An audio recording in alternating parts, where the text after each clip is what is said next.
Okay. All right, I'd like to, if we could have everybody take their seats. No, I don't have them during the workshop.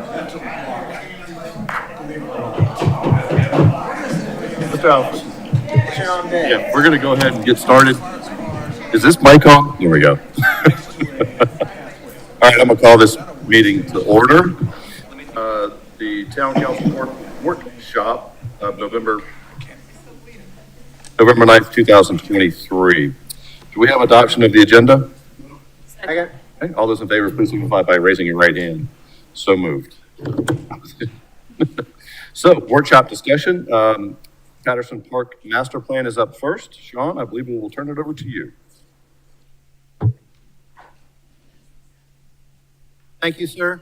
Mayor, council, town manager, staff, project team. Gosh, I'm happy to see so many people in the crowd here and in attendance. This is a very meaningful day for me. I'm happy to be here presenting not two parks, but two venues that will help increase telling the story of Hilton Island, the history, the culture, the meaning, the purpose, and I am proud of the items I'm going to go through here and present to you along with the team.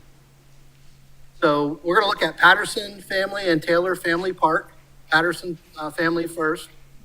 I'm going to introduce the project team. We've got Eric Ladd on town staff. He's been our project manager. We've got Brian Whitmer with Whitmer Jones Kiefer. I think you've seen Brian here before. But provided our design work. We've got Jasmine White with Spark Formation, who we brought on board to really help understand the meaning and the history and the culture and what was important to these sites and these areas and these communities to help inform the final product here. Brian McElwee, our Director of Public Projects and Facilities, and Ben Brown, our Senior Advisor to the Town Manager, who is really helping out with our capital projects and keeping the ship going in the right direction. Of course, our town manager has been integral in this process, and I'm very proud of our team and what we're going to present here. The agenda will go through overview of work process.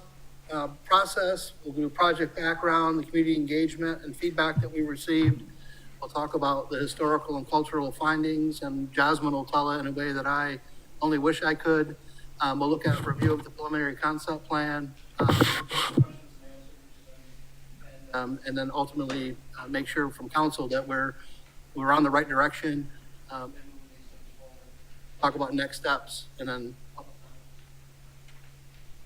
All right, project team. I jumped the gun. I went one slide ahead in my mind, but you can see here, town council is certainly part of that team.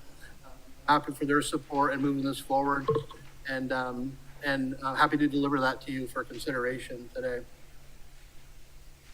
All right, so work process. In general terms, this is the process that we worked through to get to this point. I'll go in a little more detail on the next slide, but we had a project kickoff. We did a survey of the site. We did site analysis, archaeological. We developed a preliminary program. We met with the community initially to get feedback and input. We did a comprehensive review looking at community needs and desires and the capabilities of the site, and then did a deeper dive into the history and culture with research and interviews, and identify the unique opportunities that the site had to help tell the story and provide more meaning into the community and the island as a whole, and led to the preliminary concept plan.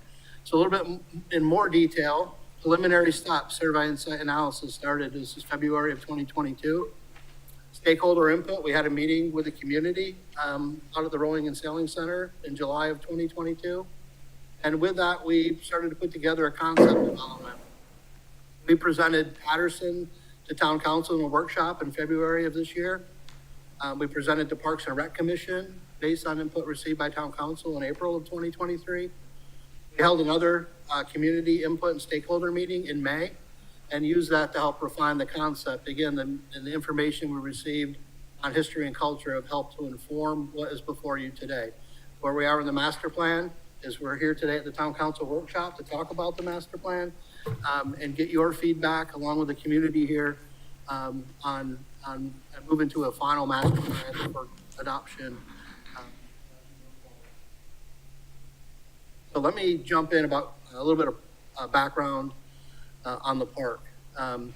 We know the why. This is in Patterson. There's no other town-owned park on the Marshland Road side of Broad Creek.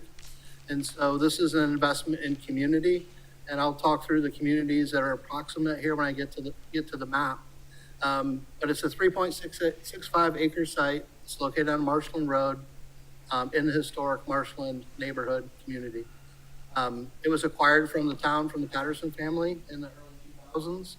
And you'll hear about Mitt Patterson and some additional history of the site from Jasmine in a moment. The project was included in the Parks and Rec master plan that was adopted in 2020 and is adopted as an amendment to our plan. The project includes planning, design, and construction of a community park to really serve the community and take advantage of the unique history and site features.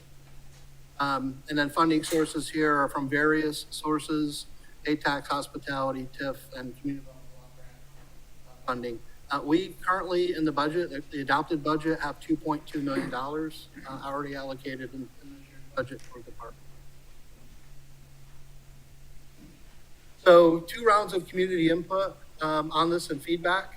The comments that we heard from the community, and I want to thank the community members that came out to one or both of those meetings, and the feedback that we received since. The overwhelming theme was to incorporate history of the land and the Patterson family into the meaning and the story for this park. It was to provide activities that would serve the community and folks of all ages, including adults, not just children. Provide vehicular access that accommodated park visitors as well as adjacent property owners. Provide safe pedestrian access from the multi-use pathway system on Marshland Road. Ensure safety and security within the park, and then improve drainage within and to and from the site.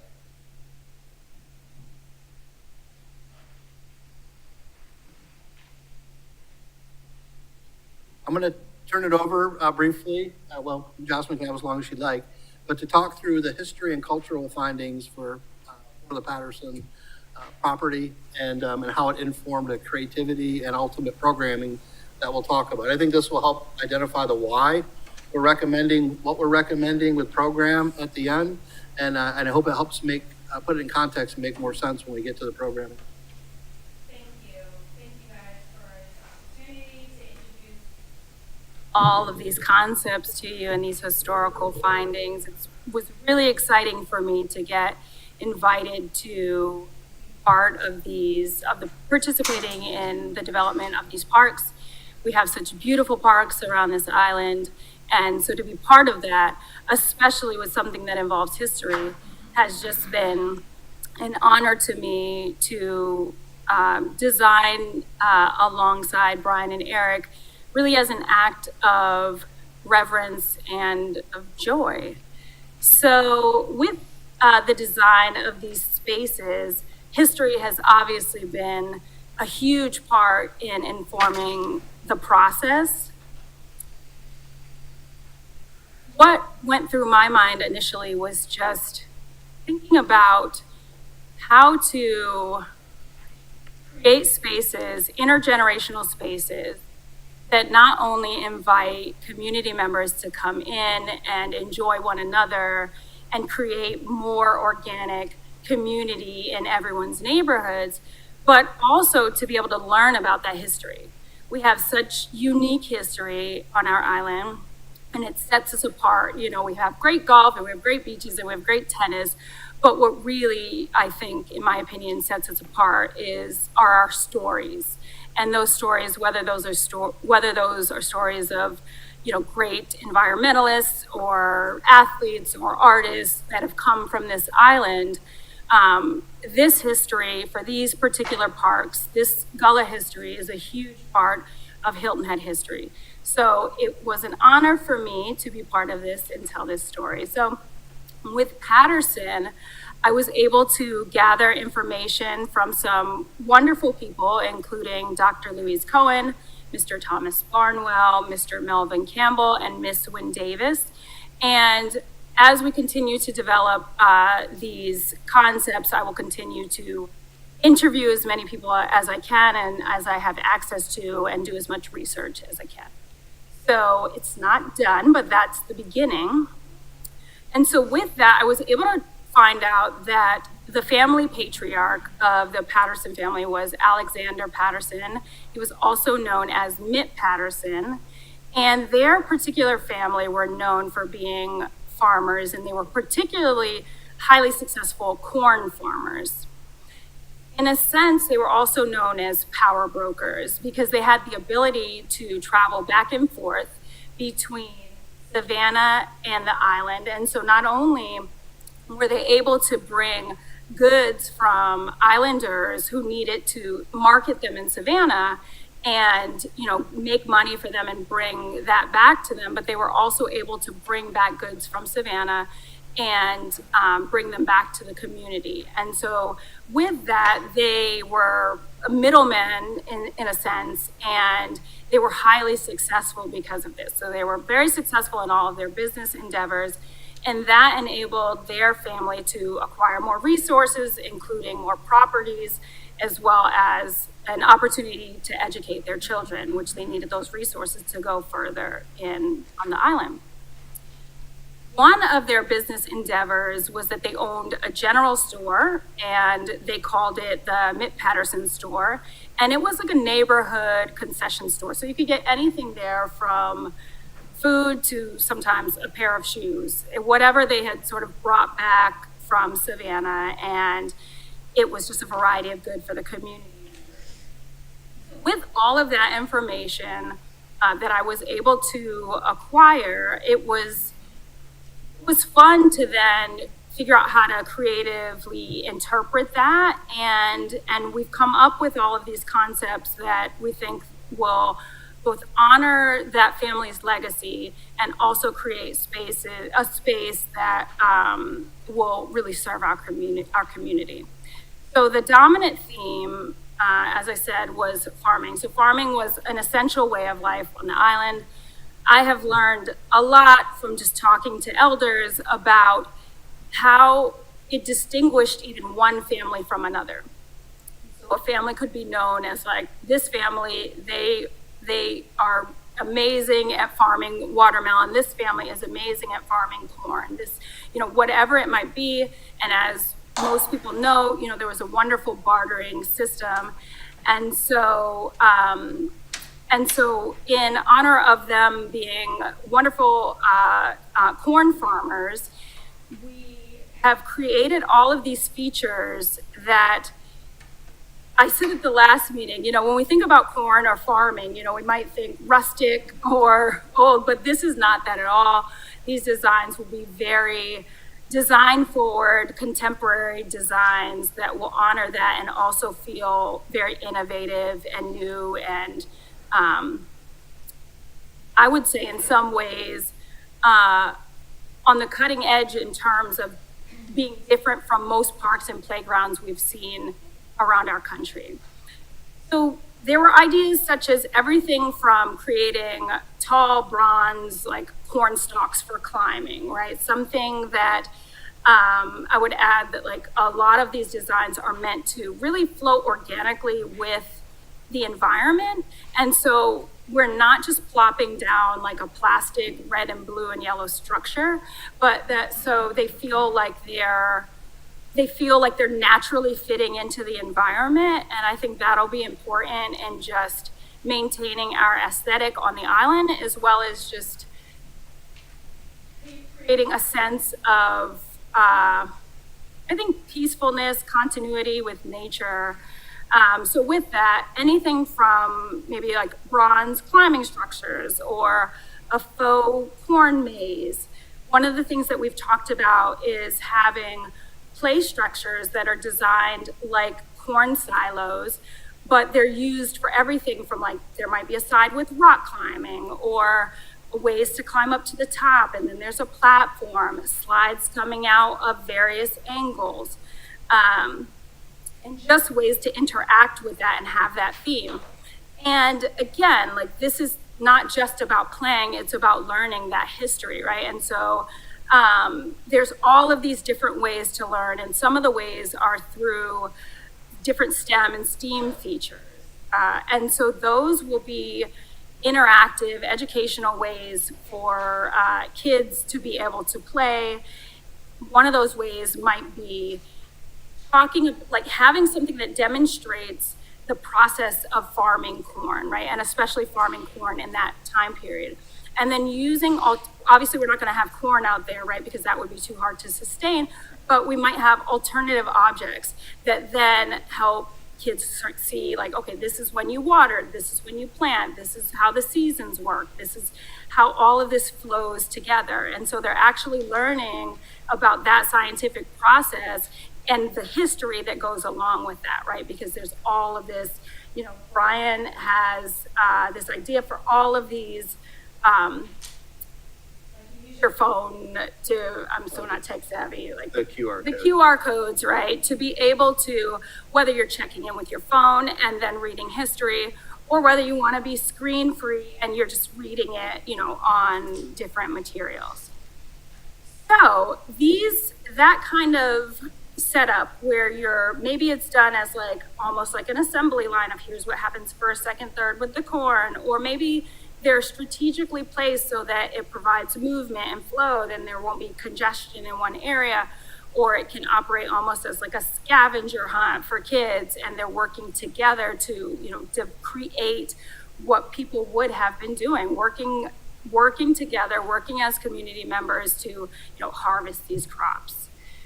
So that's one of the ideas. Another is to create a replica, a child-sized replica of the Mitt Patterson store, and there's just a couple fun elements to that. Another is to create a large, like climbable tractor-like structure. So even with that, there could be interactive features like attaching tools that, you know, can't come off because we don't want them to disappear, but attaching tools to like the wheels. So a child is learning how something might be fixed, how you might repair your equipment, or movable gears and pedals and things like that. So all very experiential. And then of course we want to add various adaptive features so that we're catering to all of our community members. And these are just some of the elements that we thought about. So there are all those. And then as far as the elements, you know, that would cater to all of us in terms of the peaceful participation features, elements that would draw you to the park to just be there to reflect and to learn. One thing that Brian has designed is an observation deck, and something that we're considering calling it is like the reflection deck, because that'll be another space where you have all of this information available. Like if you envision it even as potentially like a semicircle, and if you were in a semicircle that was overlooking the creek and you saw different plaques or whatever they might be embedded within the fence, and you can walk along and read this story, or whether you're walking over a bridge and you're reading poetry that's written in Gullah that's also telling this story. So what we're envisioning is that every element that you see or you touch or you experience will be teaching you something. So whether that's that you're pulling up at in a parking spot and there's a mural on the parking spot that has glimpses of that history, or whether you're, you know, climbing on a structure and there's there's stories written on it or words written on it, and they would tell these stories, and they will often tell them in Gullah, and so it will really just draw people into the story, and in a way that it will engage, again, like an intergenerational community, right? So it'll be interesting to learn, and it'll engage people and invite them to stay longer in community. So that's a good, I hope that gives you a good sense of, some of the elements that will be in that space. I'll shoot it back to Sean for the. Jasmine, gosh, I appreciate you being here. I could never say it and cover that material the way you've done. And what we're trying to cover here initially is the inputs, right? What's informed the product that we're gonna present with this master plan. And so this is certainly integral into that part of it. We have been able to meet with council members to help inform and get feedback. And so a lot of what Jasmine had talked about were comments that we heard from council. It's to remind the community why the park is named after the Patterson family. And I think you heard with Alexander Patterson, Mitt Patterson, kind of that story. Important to have signage, markers, and storyboards to tell history. And we did talk about QR codes as maybe a link if you wanted more depth of experience, but really to engage people in the park and get folks out of their phone for a minute and be out there and enjoy the space. Certainly ensure that we're accommodating for all users, so ADA parking spaces, and make sure and accessibility is a consideration throughout the site. For this park, a really cool bit of information was to have some infrastructure that would allow for real oyster roasting. Not just the tables and grilling sections, but oyster roasting. And also to have the oyster shell recycling bin. So we're committing to this, environment sustainability. To ensure that the play equipment is engaging and interactive. I wish that my kids could go to a park and figure out how to fix a garage door. That's the issue I was having for the last couple of weeks. But just to hear Jasmine explain it and how it's more than just something fun to climb on. But again, we learn at all different ages and levels, and so that I think is very important. One element that's consistent with this and when we talk about Taylor is just to make sure that we have safe access to and from the site and throughout the site.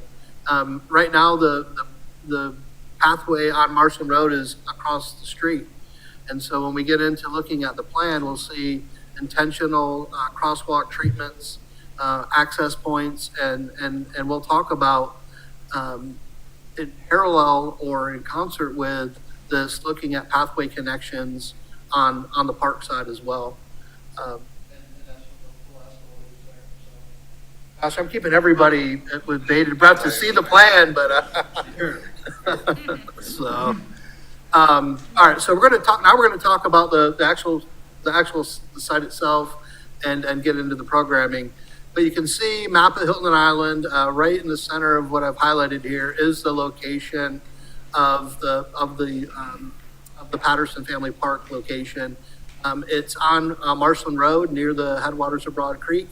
And there's no other park on this side, of Broad Creek along Marshland Road. So it's a significant investment in community and opportunity to have this amenity where we currently have a gap. You can see the communities that are in relative close proximity. Tommy told me, all right, thanks, Tommy. Thank you. It's an historic Marshland community. You've got marshes at Broad Creek. You've got Victoria Square. You've got the historic Chaplain community just around the corner off Matthews Drive and William Parkway. You have Old Woodlands to the north. And Ben Brown will tell me it'll serve people all the way up and down Marshland Road. And he lives along Marshland Road and can't wait to bike through. So you can see we put on a 5-minute and a 10-minute walk. We certainly expect that there'll be a lot of users that bike and walk to this park, and it'll serve a larger area as well. And I want to point out here too that it is significant on Hilton Head to have another opportunity to have waterfront and engage with the waterfront. We're an island and we have limited opportunities outside of the beach when people connect to the water here on the island. So I'm happy that we invested in Shelter Cove Community Park years ago, but this is a meaningful investment.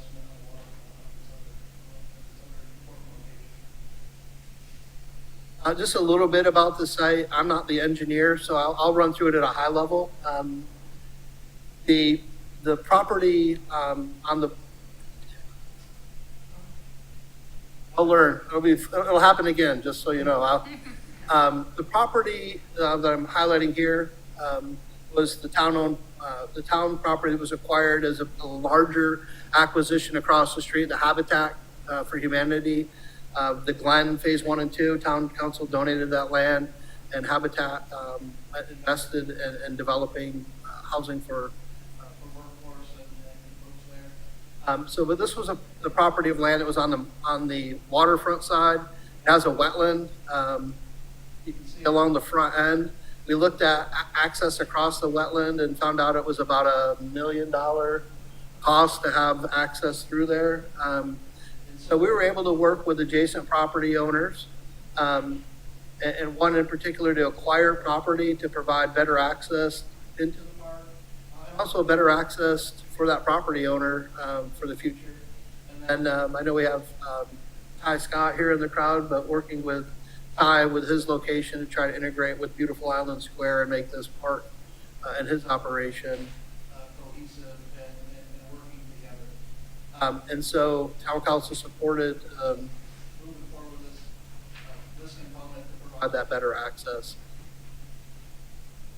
Let's move on. As we held discussions with the community, I would say that the initial discussions were about what elements would you like to see in the park, and then we realized that some of the comments we were getting were programming at the level of much larger spaces, including Celebration Park or Shelter Cove Community Park. And so trying to put it in context, when we talk about a 3.5 acre site, and part of it has this wetland feature, really effectively you're looking at about 2.5 acres. So how can we program that being sensitive to history and culture and the waterfront, and what amount of programming is the right amount of programming here. And so we use this as a diagram to show contextually how the size of this park relates to some of the other more recent parks, and then Green Shell, which is along Square Boat Road.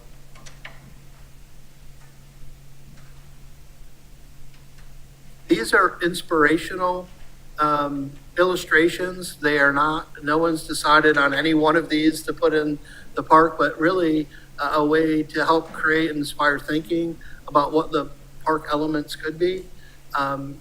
Jasmine already covered a lot of this information about the interactive feature, about the storytelling, about farming, Patterson store. I don't know if you have anything to add. If you'd like, now's the time.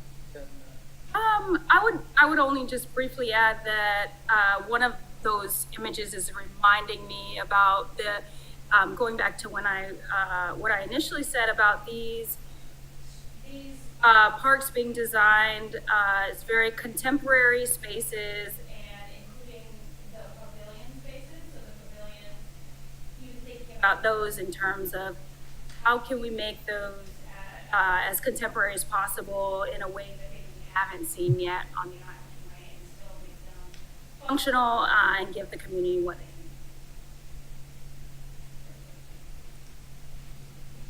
So here we go. Here we go. I tried. So here we are. So you've kind of heard the background about the property.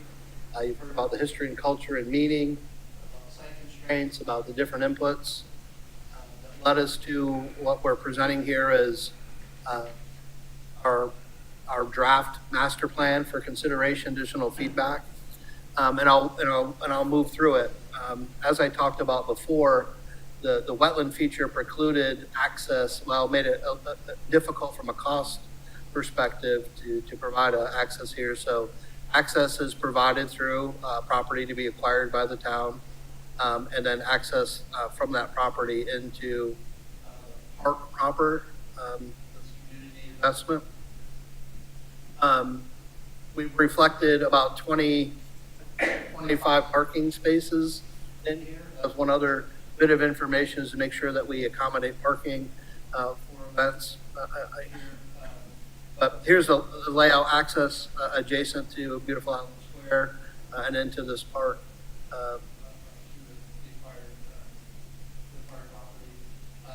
does show some on-street parking on this access road, and then main parking with ADA, and served, the park served by a very large pavilion. That was something that we heard about, having meaningful gathering space. I think this dimension on here is 60 by 40. It's a pretty large pavilion, and it'll accommodate some storage and the restroom and comfort stations there. Getting back to the storytelling, one element that came up through our discussion, and I want to thank council for their time and providing input on this, was to include some of this, a storyboard. Maybe it's along one side of the pavilion to really tell the story about the Patterson family and Mitt Patterson, and so to make that meaningful investment in the history there. The entire pathway system will have the interpretive opportunity to tell more of the story and more of the uniqueness of this site. There are the play features that are programmed kind of down in this area, the interactive components for folks of all ages to take advantage of. Just on the other side of the pavilion, this is where we had shown some grilling and oyster tables, but through discussion is the potential expansion of this area to include real oyster roasting infrastructure, so that the community can take advantage of that at this site. Having this open lawn activity center here, and really connecting to the waterfront side of the park, which really should be the star of the show, the history and the connection to the water. And so we've shown here basically an observation deck with seat wall. One of the neighboring property owners wanted it open by July. I don't know if Mr. wanted it open by July 4th, so that he could watch the fireworks from the deck. And I can't wait to join him at some point if it moves forward, or when it moves forward. So a lot of really cool elements. You can see the connectivity into to and from the site, this pedestrian connectivity and articulated crosswalks here and at the main entrance. I mentioned pursuing the opportunity to have a parkside pathway in the future that would help provide connectivity and additional safety.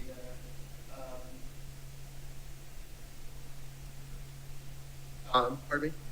Yeah. Oh, yeah. And then the connection into Beautiful Island Square. We've shown that, we got when we talked to Mr. Scott about shared access, we represented separate access at this point, but an opportunity at some point to have future connectivity between the access drive to the park and his site, and then also pedestrian connectivity to the park and to Beautiful Island Square. I think it's an opportunity for both sites to work really well together.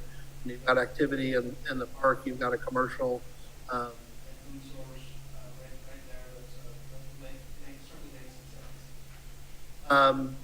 I think that covers on a large scale everything that we've talked about, from the programming, the inputs that we received.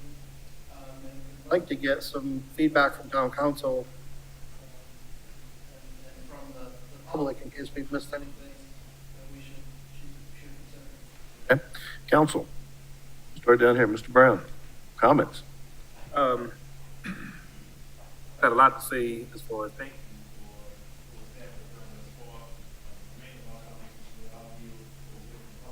for Okay.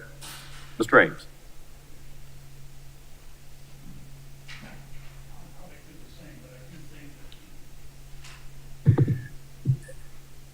The creativity and thinking about this, the process itself, is gratifying. On the island for a while, and Jasmine, you were teaching me your presentation. I think that that's incredibly important for this community as a whole. So I really thank you. I've worked with Brian before, and I respect you as a very creative person to think about how we can solve the same kinds of things differently and in a better way. So I'm very appreciative of that. And so I'm in favor of the direction you're headed, but I do have a couple of comments later. Becker. Thank you, Mayor, and thank you, staff. These plans, this is the first time we've seen them, and they're just coming along and incorporating the history is a special element. So thank you for your work adding to that too. Currently, I don't really, I think I've made my comments known and I'm excited by the project. And research is an opportunity that I hear from the public if they should need to add to that. But other than that, thank you all. Mr. Alfred. Very creative and interesting plan. At some point down the road, I will be curious about the economic aspects of it. Cost and past part projects.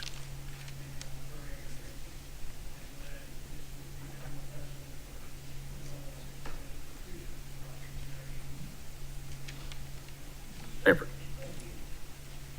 This is an exciting concept to celebrate the wonderful Gullah history that we have here on this island. Can't be done enough. So I'm really pleased to see that. I do have a question though. When was Mitt born and when did he pass? That's a very good question. And one of the amazing elders who I've had the opportunity to interview might be able to answer that question. Mr. Thomas Barnwell, maybe? Nope. In which decades did he live? This is a great question. I do not know the answer to this question, but this is a very good question. I would like that information as well. We need to have that history, and we also need to know about descendants of Mitt Patterson who might still be on the island or still be in the area or whatever. And when it gets time to open this park, they need to be invited as special guests. Absolutely. This is a terrific project, and I salute you. Thank you for your creativity. Ms. Price. First of all, my middle name is Patterson. So, I would gladly be a part of this family if they would accept me. I'll just call them cousins like we do in the South. But anyhow, but as far as I know, no relationship. I'm also impressed with it. Thank you to the town staff and the consultants for working on this and for engaging the community. I'm anxious to hear. I know we have a summary of community input and feedback, but before I look at that list to say how you ticked off the boxes, I look back at our plan, which includes the master plan for Parks and Recreation. And as I was listening to the presentation, I looked through the goals, and there are 8 goals. Community value is one of the first goals, and I see that in the research and in the presentation and in the creativity. Best in class, by incorporating all these kind of elements and being sensitive to the community, best in class. Programming, you mentioned all the programming possibilities here. Water access, the celebration of the access to water there and the water feature. Pathways, improving the access to the site through the pathways and the connections there. Now, sports, we didn't talk about sports, but I think oyster shucking is a sport. Having tried to do it myself. Funding, we've talked about the funding aspect and accessibility. In the list in the legend, it shows the handicap accessibility, and that as far as the pathways on the site as well. So for community input today, the list that we have is from community input and feedback. Incorporate the history of the land and Patterson family, and I think check that box. Provide activities for adults and not just children. Okay, I'm game. Provide vehicular access that accommodates both park visitors and adjacent property owners, and I've heard something about that, the connection to the adjacent property owners. Provide safe pedestrian access from the multi-use pathway on Marshland Road. I just mentioned that, and I know Mr. Babel is here with Bike Walk. He'll tell us if there needs to be improvement for safety and security within the park, and I know there's a gated entrance. And then improved drainage within and from the site. And I don't think you mentioned it, but in the wetland area, number 21, there's a little bit of infill in the wetlands, but there's a drainage easement which runs through there, and I'm sure that we've accommodated storm drainage on the site as well. So, Mayor, with that, I'm anxious to hear you. So with that, we'll go ahead and go right to community input. Community? Anybody want to say anything? Mr. Scott?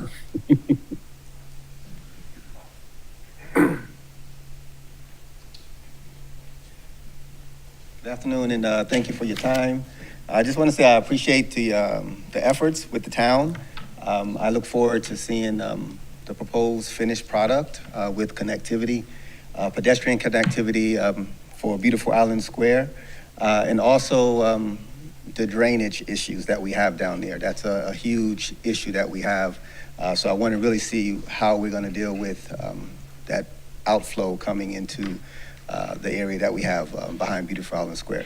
So again, I think we're going in the right direction, and I look forward to working together with the town. Thank you. All right, thank you. Any other public comments? Mr. Babel? Thank you, Frank Babel.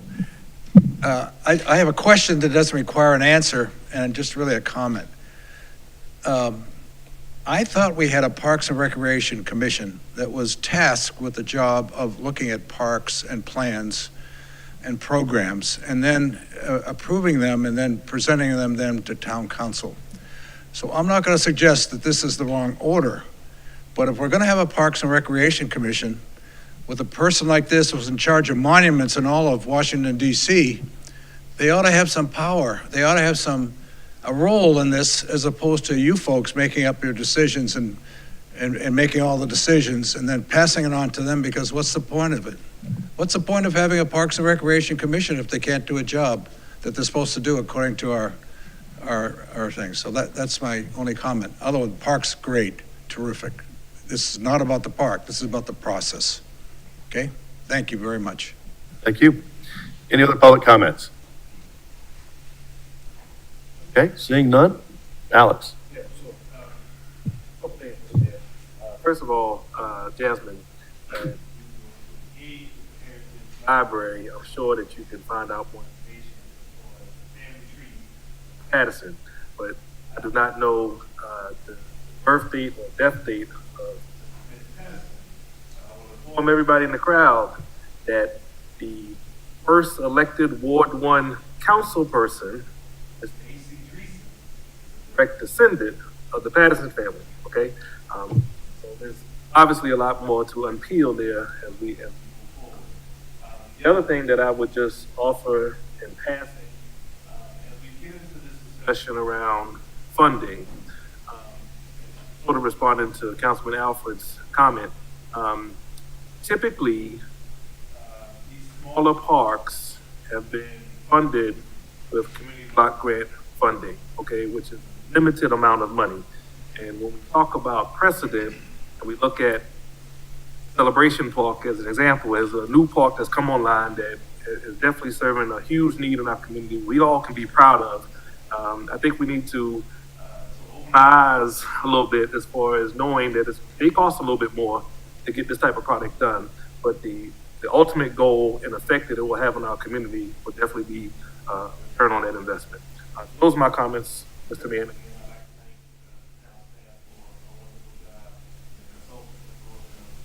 Come along. Strange. Thank you, Mayor. Back on both Councilman Alfred's comment and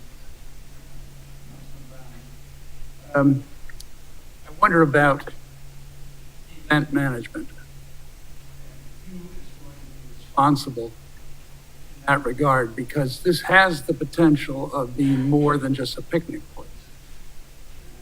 I'm not suggesting that the rec center is the appropriate, because it may or may not be, but we rely on the rec center to put on Shelter Cove programming and so on.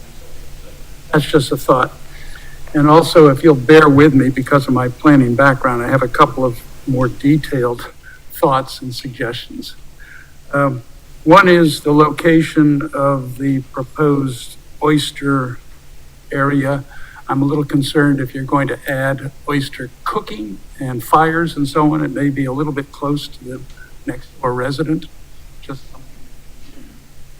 secondly, as the parking is described, it seems to be insensitive to other island priorities, i.e., the informality of parking to accommodate the integrated into the natural environment. Now, I understand this may not be a place that has a bunch of trees to preserve, but I think down the road, the character of the parking should be consistent with the rest of the area. What's the message you're trying to portray?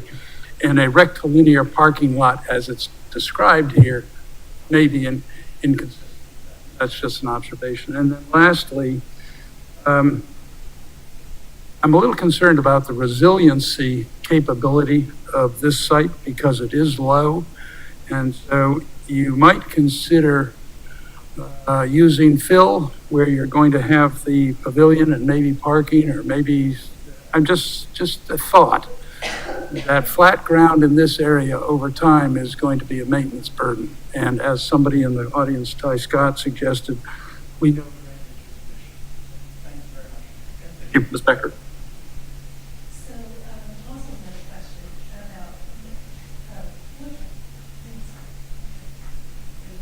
another question about, another question about, more information with regard to Nick Patterson. Where was his, maybe someone, where was his original general?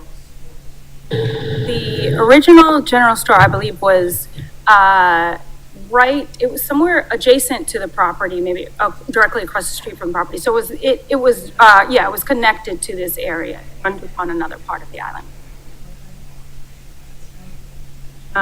Someone brought up the safety issues. I know we had an alarm there for park on a daily basis, but I'm also assuming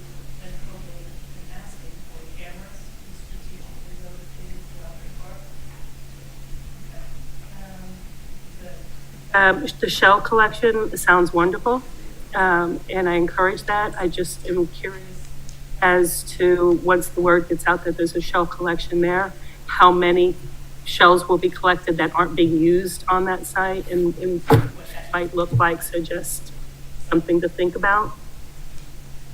I do agree with the cooking. I am a bit apprehensive about that idea, especially if there isn't activity in the park. For instance, you scheduling the pavilion use so that it's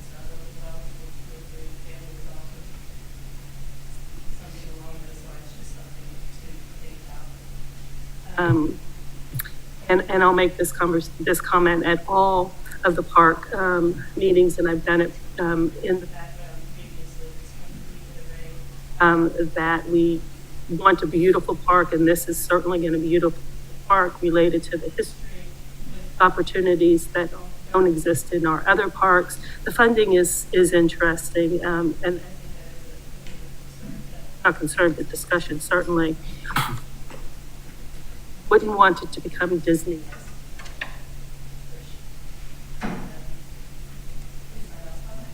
Thank you. Mr. Alfred. Nothing further, thanks. Oh, okay. Mr. Stanford. The $2.2 million budget, is that projected to be the actual cost of these improvements? We have an engineer, depending on probable cost, of about $2.8 million, as defined by what you see. So we have 2.2 budgeted, and we need a little supplemental. That was the ultimate cost. So we would need to supplement the community block grant dollars that we already have in order to satisfy the construction cost. When I could go back, but on the sheet, this has multiple funding sources. The CDBG funding that we get is only about between 2 and 250,000 a year. And so we've pledged it as the project the money toward this project in the annual action plan. And you'll see the same thing for Taylor for the next year. But it's all been supplemented by these other funding sources, ATAX, TIF fund. Yeah, I'll say it. ATAX, hospitality tax, and TIF revenue supplemented the CDBG funds.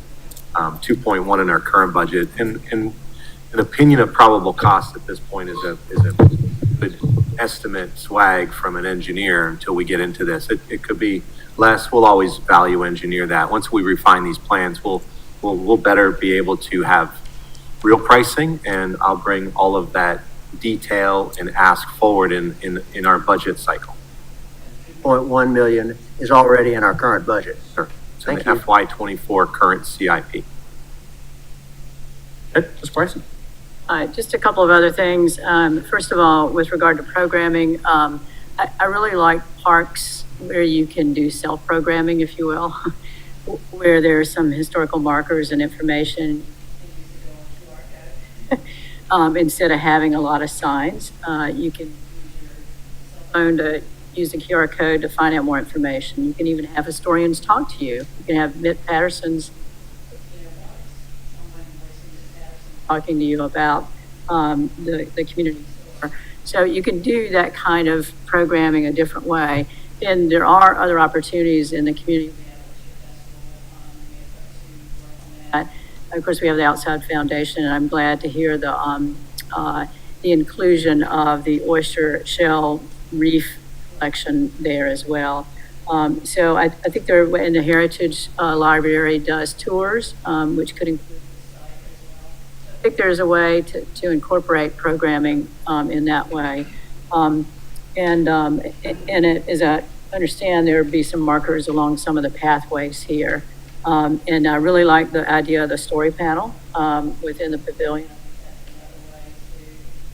I don't know how else to describe it as self-programming, where I can go and enjoy myself at my own leisure in learning about the park and experiencing it. I think it's a great community park.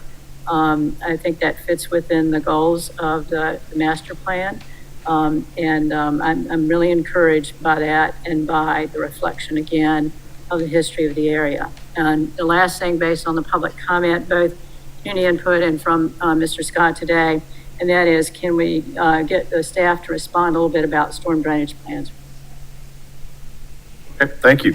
So I remember conversations probably going back about 5 to 7 years ago about the need for more community parks, which this exactly is, smaller community residential parks, and this fills that need that we talked about, that the previous councils had discussed many years ago. I will say that it did, Mr. Babel, it did go in front of the Parks and Rec Commission in April of 23. So it started in 22 and has gone through a process. So it did go before Parks and Rec Commission before. I really got to applaud not only staff and the designers, but really the community for stepping forward and expressing your concerns as to what you thought needed to be at this park. Hopefully everything was taken in and everybody feels that made comments feels comfortable that they were heard. And I'm gonna steal a little bit of your bad thunder in that, we're not moving this forward. If we move it forward and next month, then we're looking at a year of permitting and planning. So it takes a long time to get these parks through. And by the time this small park will have been completed, it will be almost a 4-year project. And that's a long time to move a small park forward. So I'm hoping that we have learned a lot in how to address the items, the issues, the history, everything that goes into our parks so that we don't take this long to make decisions and take some of that bureaucracy out of the way and we get these great assets moving forward. So commend everybody. I love it. I think it's great. And I look forward to having oyster roast there as well. Mayor, is it 4 years from today or 4 years? Sorry, 4 years from the inception. Yeah, sorry. Thank you for that clarification. Mr. Mayor, if I could just close with a couple of things. Our historian, Josh Gruber, did find the date of birth, well, not the year of birth and death of Mr. Patterson, born 1880, died 1962. Thank you, Josh, for that. Thank you all for your feedback. I do want to talk just quickly next steps when we move on to the next part. You can see the one highlighted in yellow is today, the workshop, November of 2023. We did bring this to Parks and Rec after the first workshop and feedback from council, and we plan to bring it back to Parks and Rec, excuse me, for review of this plan and recommendation to council. We'd like to advance this for council, the final, well, what we think is the final master plan to town council in December, so that we can get the team working on the next steps of implementation. We anticipate final design, if approved, in calendar year 2024, permitting in calendar year 24, and be able to get to construction in 2025. So it'll be the 125th year anniversary of Mr. Patterson's birth. So 145th year, whatever it is. I can't do math in my but you can see the design and the permitting, all the things that are part of that. And I'm asking Brian just to make sure that he gives us confidence about stormwater as it relates to this site and then the area in general. Stormwater will be accounted for in that design development portion and the tidal water body. So we'll definitely treat water quality, but volume we might be able to take care of by just going out. That'll be in that design development phase. One quick question about storm drainage. So there is an existing storm drainage property. And so does the water flow from the bottom of the plan to the top of the plan and then out into Broad Creek? That Tide comes. I'm sure that you guys have got that all under control. It does. It goes. well, I'm not trying to design it. It goes out Marshland Road and then around and then into Broad Creek. Thank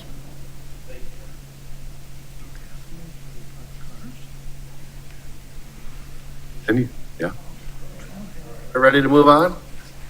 Yep. All right, so moving from Patterson Family Park into Taylor Family Park, you can see we used a very similar process. There is one difference here, and this is the first time that town council has had a workshop on the Taylor Family Park. And so when we get to next steps at the end, it'll include taking this to Parks and Rec for their input and recommendations, so I want to point that out. But we started survey and site analysis in February, between February and June of this year. So we've been active this calendar year. We did have a stakeholder community input meeting at Rowing and Sailing Center, Square Pope Community Park in July. We heard a lot of really good feedback at that meeting. And then between August and October, put together concept development with the team. And Brian did a great job of drawing up a preliminary plan that we then went back to the community to discuss in October. We had the contextual addition from Jasmine and her work to provide history and meaning from the history and culture of the site. And it's informed what we are bringing forward today, the community input, the history and culture assessment, and the input we received from town council over the past couple of weeks. So happy to be here with this park as well. Project background, this property is just a little bit larger. It's 4.9 acres. It's got about an acre of wetland on the property. It's located on Wild Horse Road in the Square Pope Historic Neighborhood and Community. This property was acquired from the Taylor family in the early 90s. It was actually donated with a covenant that this must be used for a neighborhood park, community park. And so we're happy to be here discussing this with you. The project was included in the Parks and Rec master plan that was adopted in 2020 as part of the comp plan, or our plan. And I'm sure Ms. Bryson will go through. Hopefully we can check all the boxes on this one as well. Project includes those same elements about planning, design, construction, with tribute to history, culture, significance of this site. Funding sources here through the capital program, real estate transfer fee, sale, donation of land, and community development block grant. In the current fiscal 24 adopted budget, there's $1 million budgeted this year toward this park. So community input and feedback, again, 2 cycles to get this information. And you can see that some of the themes are common, what we heard from the Patterson Family park would incorporate history of the land and the Taylor and McKnight families. It was clear from community discussion that while the Taylor family donated it to the town, there was a lot more history, meeting with some other owners of that property before the Taylor family. McKnight family was identified specifically. So consider a name or naming system that pays tribute to other owners and other families that have had this in the lineage. So while this might be Taylor Family Park, may have a tribute to the McKnight family. It could be the McKnight Family Playground or Pavilion or Pond Walk or something, and you'll.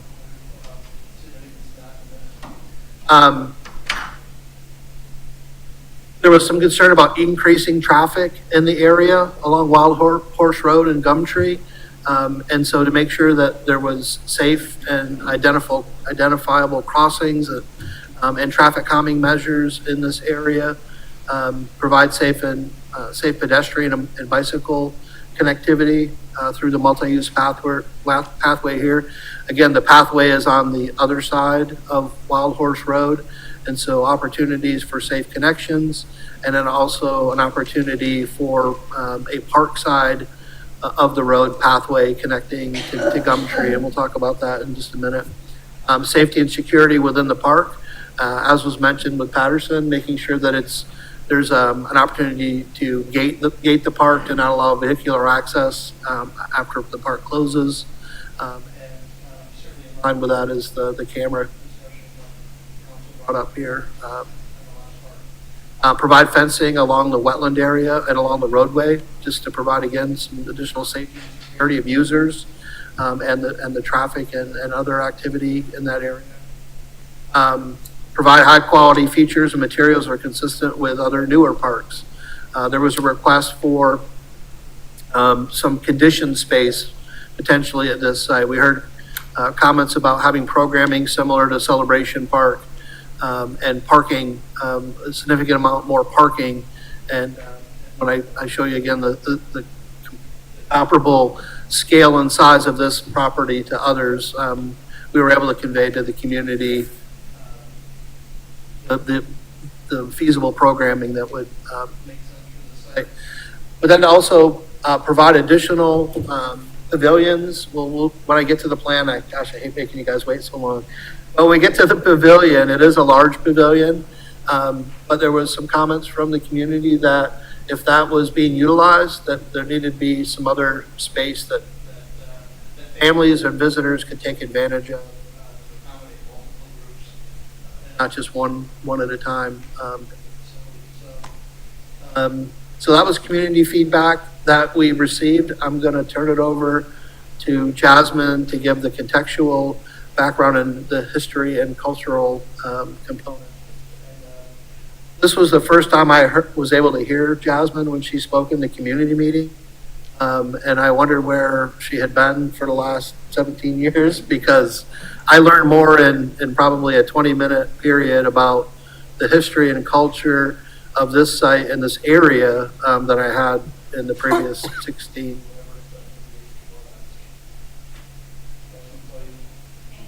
Thank you guys for your feedback on everything. It's extremely helpful. Appreciate that. And I just want to make note that similar to Patterson, I'll continue to do a lot of research as much as I can. And one of the things I mentioned in that last community meeting was that I want that research to go back as far as possible. So even if that includes, the indigenous people who are on this island in those spaces, as much history, as I can possibly gather, I will. And there's a story I will not tell now that I had a little roadblock at Heritage, but I will continue to pursue the information that they have at the library, for sure. Okay, so I was able to gather the same information, same people that I was able to access information from for this one. I did, and they had great history to share. So as Sean said, this was land donated by the Taylor family, but the community made it clear that the most notable residents of this space were Jeannie and Isaiah McKnight, so the McKnight family. They were a relatively small family, and they were known for being farmers and fishermen. And so they will be the highlight at this point, but again, the research will continue and we'll see what we can find. So as far as creative interpretation, again, with them, there was the farming element, but there was also the fishing element. So this seemed like a great opportunity to incorporate some of that and distinguish it from the Patterson Park. So one of the things that we talked about with this space was that there were these wonderful trees, all of these significant trees on the space. And in thinking about how to use those as part of the interactive landscape, one idea for play is to incorporate swings. Now, when I say swings, it's not your typical just normal swing.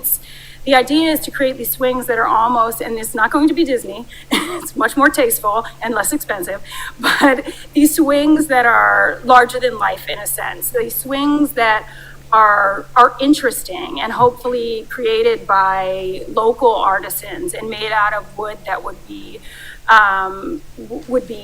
oak or pecan, right? Something that makes sense on that piece of property. So whether these are, single person or even three-person swings, whether they go back to back, but just interesting artistic shapes and designs that not only invite children to swing, but invite adults to swing. So you might meander around the park, and you're reading about history that you might see at your feet, right? We're standing on this historic property, and we might be reading about it as we go along, and you might decide to swing and to reflect in that space.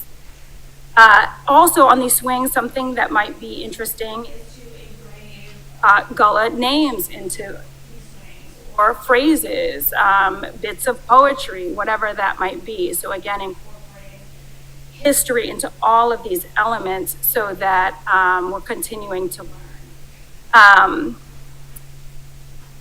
Alongside the nautical theme, essentially, with fishing, maybe these swings are hung with nautical rope. Maybe there's rope swings as well that are created with nautical rope. With the educational features, one of the things that we have is like a fisherman's knot board. So if you imagine a large board that then describes different types of knots that the fishermen would have used, or this family as fishermen would have used, and then ropes that are attached that then teach you how to tie these different knots, right? So there's a interactive way to learn about history and something that's actually practical. And so that signage might also include talking about why those knots would be used or how they might have been used in what context. Potentially creating some sort of tree house, and maybe it's raised, maybe it's not. Something that looks like it can fit very naturally into the environment. None of these things are set. All of these things are possibilities, just depending on all the factors. Maybe there's multiple points of access. Maybe there's rope ladders, things like that. One of the main features will be, or we hope to be, a fishing boat. So a fishing boat or an oyster boat that is similar to the tractor on the other parcel. This would be a large play structure that maybe would have around the sides of the boat murals that are designed by Gullah artists in the Gullah style, right? So around the boat. And maybe the oars of the boat are engraved with the types of fish or oysters that were caught, how they were caught, maybe stories about it. So again, it's both interesting, it involves play, and also learning at the same time, and it will be beautiful artistically.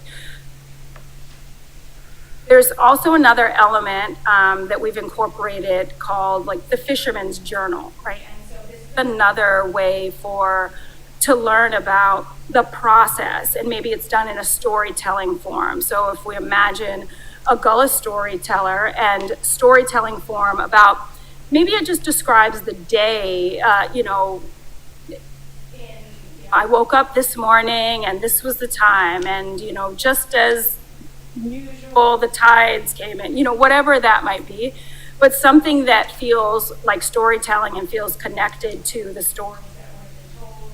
And that I think about my grandfather-in-law and the stories that were told just about actually being in that space, right? So helping people to feel like they're really, I love the idea of, with the QR codes incorporating maybe voiceovers. That's something that makes going to certain museums really interesting. And in a way, these are outside museums in a sense. And moving on to the other features, the more adult features, if you will, there was something that was said that made me think, maybe it was, we were talking about the oysters and thinking about the tables and things like that. Well, whether it's at that park or this park, maybe there's engravings in the tables even, so that even as you're sitting, there's conversation pieces there. About history, and it's at your fingertips in that moment. But these are, again, places for connection, for gathering, for dining, for celebrating, for relaxing, and again, modern structures that feel design forward. So maybe in this case, they're spaces that going along the same lines of the thought process of making these spaces feel organic. Maybe some of these pavilions have sort of skylights in a sense, so they really feel as many as possible, so that you really feel connected to nature, not closed in at all. As far as the paved walking paths, again, it's like you're walking through these parks, you're learning, it's like you're standing on sacred ground, you're experiencing this history, and while you're contemplating through the perimeters of the park, you're learning, whether it's through the QR codes, through pavers. There might be pavers that have words or stories or elements that just engage you in a passive or an active way. One idea that could be interesting for this park is adding wind chimes. And so there's that peaceful aspect, and not wind chimes that are too, I think one thing to think about would be making sure that we don't disturb the neighbors and the community in a way, in any sound that wouldn't be pleasant to them or would be too noisy. But I think they could be designed in a really beautiful way that create a beautiful tone. And maybe they're done with, again, a significant type of wood, or maybe they're done in the style, we've talked about doing them in the style of, forgive me, I don't know the term, but in the blue bottle style that's meant to like ward off spirits, right? And so something that, again, reflects back on the history and the culture. And then we've discussed a garden. So I have these really fond memories, again, of being taught about like sassafras and things that grow naturally in our environment that are healing. So it started to make me wonder, like, okay, what else was there? Like, what else has been grown and used, and for what purposes, what plants, what flowers, what seeds? And so we've worked on designing a garden that can actually grow some of these things potentially, and then also teach, right? So there's information on them. And then within that space, you'll see in the plan that the way that Brian has laid out those gardens, it allows for an opportunity for it to be an educational space. So maybe this is a space where there's, something that's being taught, or, people are invited to a special conversation or whatever that might be. This will be a wonderful space for that. And it will potentially extend into a space that almost feels like a Greek theater in a sense. So like a theater in a round where someone could speak or even if we imagine children, like I see these, you know, we see these parks as a place where maybe teachers will be taking their children on field trips here because there's so much interesting history and so much to do. And so in that space, maybe there's children performing or putting on a show, or, you know, there's lots of possibilities there. And one of the last things I'll add is that we've talked about how to make every element special and relevant. So thinking about bike racks and other ways to access the park, we maybe would try to do engraved silhouettes. And in this case, they would be a fisherman, right? So maybe, you know, if we could spring for it, there would be bronze or some type of material that is sustainable and lasting bike racks that have these silhouette engravings. And that, again, you're just being brought into this story in a really meaningful way. So that's that. I hope that provides a good picture of what we're hoping to do, and that you can see these as artistic spaces that are meant for gathering, that are meant for community, that are meant to enhance the quality of our island, and also, you know, show respect to our amazing history, and making sure that we can tell that and people can know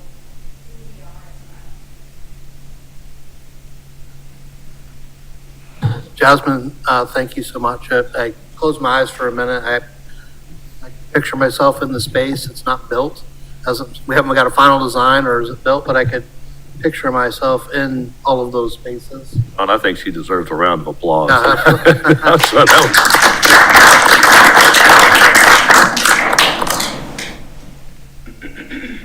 All right, so, I want Andrew Davis, I don't. So, again, thanks to the team. I'll thank town council because we did meet and get feedback. And I'll run through this before we get to the plan. But feedback we heard from town council, what was again, tribute to history, but providing signage markers and storyboards to make sure telling that meaningful history and the full history. I'm not sure if Josh has looked up when either the McKnights or the Taylor family came and went, but we certainly will get more information. There was a comment to look back and see who the first family was that acquired this property, because without that, the lineage through to where it is today wouldn't have been possible. So we'll continue to research all the way back as far as we can. Jasmine mentioned the inspiration, include some kind of fishing component here, and in the community engagement, bateau was discussed here because it had more meaning to the site, and then we heard that from council as well. We didn't hear about utilizing color schemes within the playground. We want to make sure that that it fits the character of the island and this area. So we hear that feedback. Just like Marshall Road and Patterson Park, making sure that we commit to safe pedestrian access, connecting to our pathway system. And here on Wild Horse Road, as I mentioned, the pathway is on the opposite side of the park. And so with that, exploring additional pathway connectivity on the park side, through that incorporate existing specimen trees into the design, and I think that the plan and Brian and the team have come up with do that very well.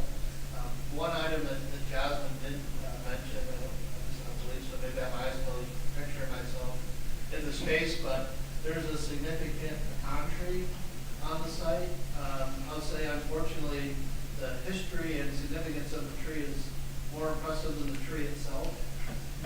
We've seen a couple pictures. I should have. I apologize, I don't have one, but it was the most attractive site. So, but the meaning of the pecan tree and the activity that happened around it was a special part of the story that was shared at the community engagement. I can't tell you what Mr. Barnwell said. He'll have to decide if he wants to share that with the group today. But he did mention some things that were discussed under the pecan tree. So utilizing assessing that space as a focal point certainly makes a lot of sense. And then we also learned the significance of pecan trees in general. And so looking to replicate, that's the wrong word, to provide additional meaning to this park with planting of additional pecan trees because of the significance here, and include that in the landscape. And I didn't know until Keys or town council that there were so many different varieties of pecans. Show of hand, who says pecan? Who says pecan?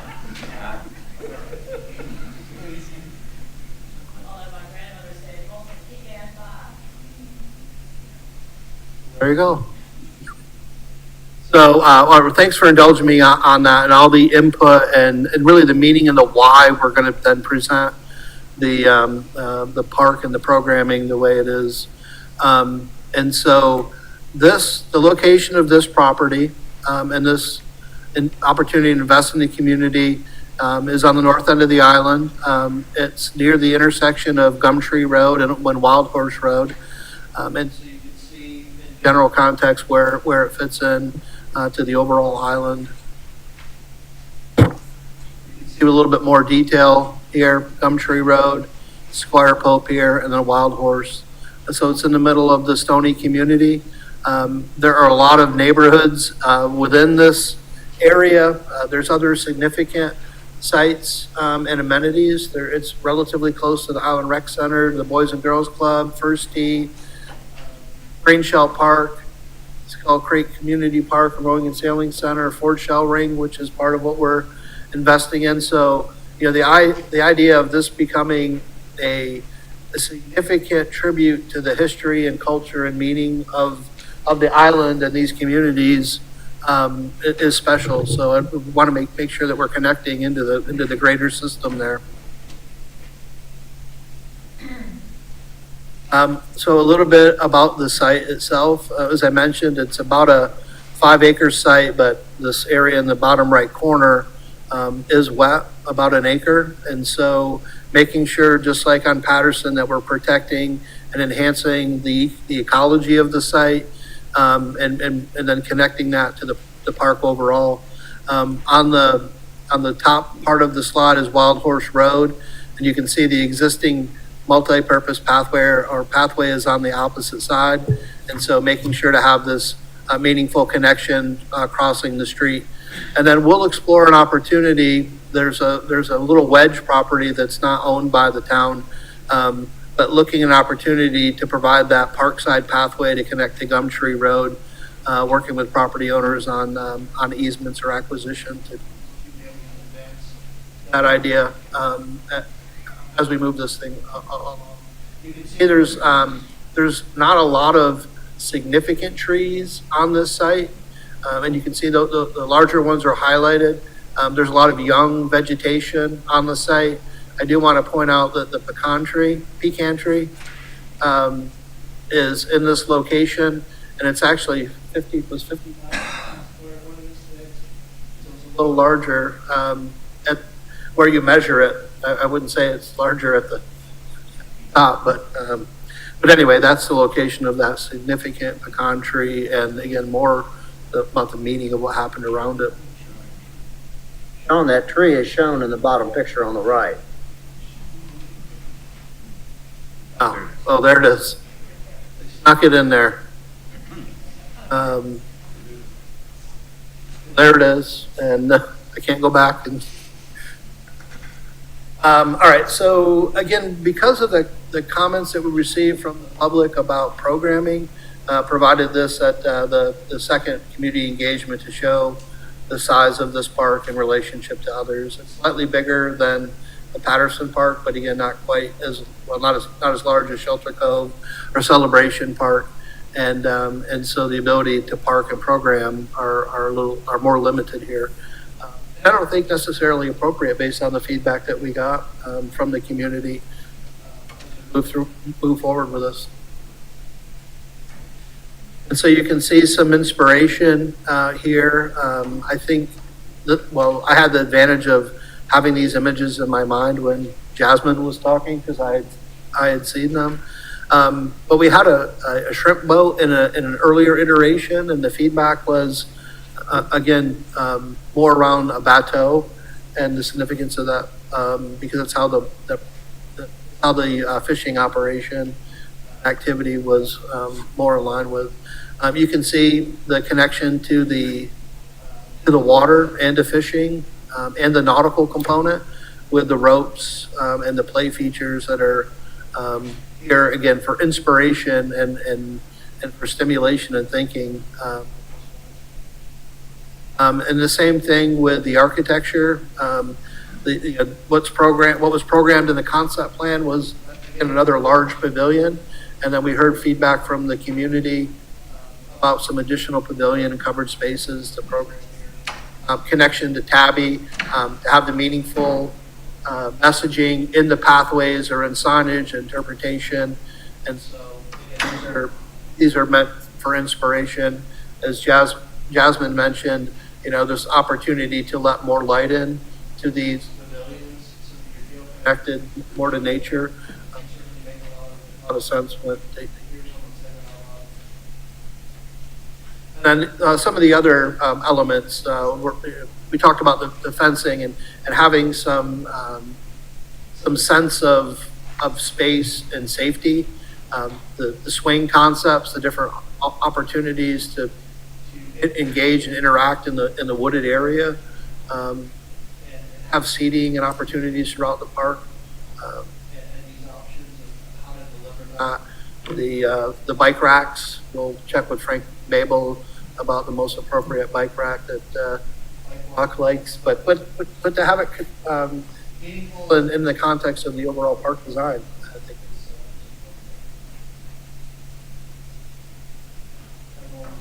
thank you for your patience. And so all of that information has led to the concept plan that's before you. And I'll walk through it briefly, but I think we've probably already given you so much information that I'll try to cover it at a high level. Existing pathway on the other side, so to make sure we have good connectivity. We'll explore the pathway connectivity on the park side of Marsland Road. But having an entrance and parking opportunities as you lead into the space around the pavilion and the pecan tree, which as we went and dove deeper into history, understood the historic and cultural significance and being around that element. And should be a focal point for programming. And so the pavilion is again a larger size. It does have connection to this outdoor learning space and the community garden or cultural garden there. I think as we orient this, there should be tribute to the pecan tree. And so you can see the opportunity to tell the story about the stories. Does that make sense? About the stories around the pecan tree and have an opportunity for engagement, reflection in that space. On the other side of the pavilion is where the STEM and STEAM and opportunities exist and are currently programmed here in that area to include the bateau and the interactive features. I love the idea about the knot, learning how to tie knots. And have that engagement there. I really like that idea. There are the pathway connections, and I'm trying to make sure I'm covering all of Ms. Bryson's criteria that she'll go through. But the pathway connectivity around the site, it's tough to see on the screen, but there are little bursts or starbursts along the pathway. But that's meant to show that there's an opportunity for engagement, interpretive, whether it's QR code, whether it's panels, whether it's some way to engage and tell the story. Maybe it's those things that are embedded in the pathways as you walk along and you can learn. The area that's identified as 13. This is where we have a little more vegetation, but the idea here is to maintain canopy, but have it open and airy, and so you can see through. Have some seating areas and the swings and other things that have been identified. And so as you go around the pathway, you see these small areas, little venues for activity. The engagement that we held and discussion with council about the additional pavilions, there are opportunities to plug in a couple more smaller pavilions or covered spaces that are responsive to the input the community provided and provide some additional capability at the site. But I'm going to stop talking because I think you have a pretty good sense of what's programmed here in this space, why we're recommending what we are. I'd like to hear feedback. Yep. If it's okay with council, I think I'll go ahead and let the public speak first. So public comment. Anybody wish to say anything? I have a question tonight. Hey, you got to come on up.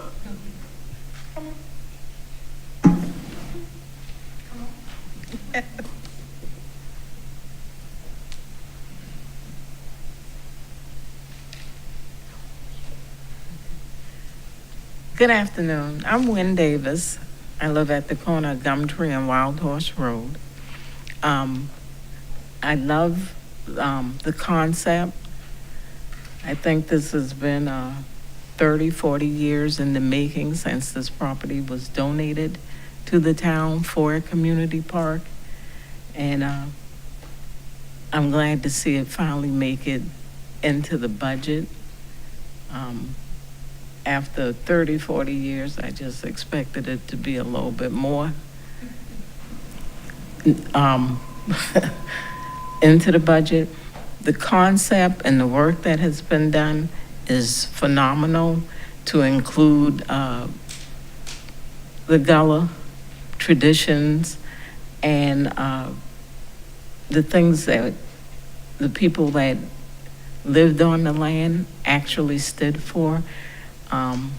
The McKnight family, a beautiful, very calm, very just engaging family, salt of the earth people.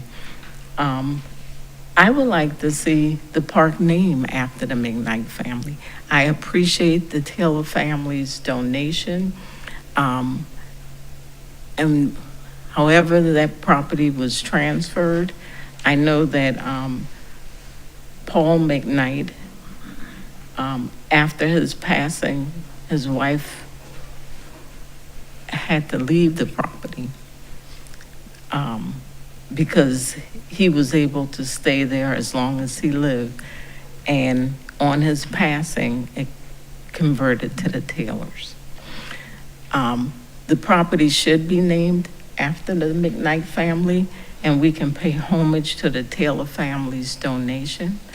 I have contacted them a few times over the years when the town was considering using the property for other things, to have them push back and let it continue to be a community park. I love just about everything. I'm just so elated that it's finally occurring after so many decades. Because we couldn't even walk on the property because of how low-lying some of the tree branches are. So this is phenomenal that the town is engaging the community and giving us an opportunity to feel like a part of the town, although our monies have been going to the town for decades. The other thing I would like to say is, yes, crossing the street is going to be challenging because the speed limit is like 40 miles an hour, 45 miles an hour, just as if we were on Highway 278.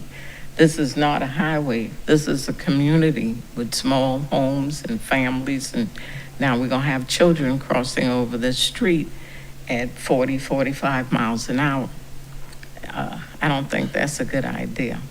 A lot of Native Island communities, that's the speed limit. And back when those speed limits were set, it was probably less residents on those streets, but now we don't have any community that have less residents. We have multi-family communities along all of these pathways, and the speed limits need to be looked at and reduced. As far as trying to have the pathway go from the park where it's proposed up to Gumtree Road and crossing over there, I think it would be a dangerous thing to do. At the corner of Gumtree and Wild Horse Road, we have multiple accidents all the time. I can hear them. So I think we need to have something safe and maybe some speed bumps or something and some access points to the park crossing at Gumtree Road.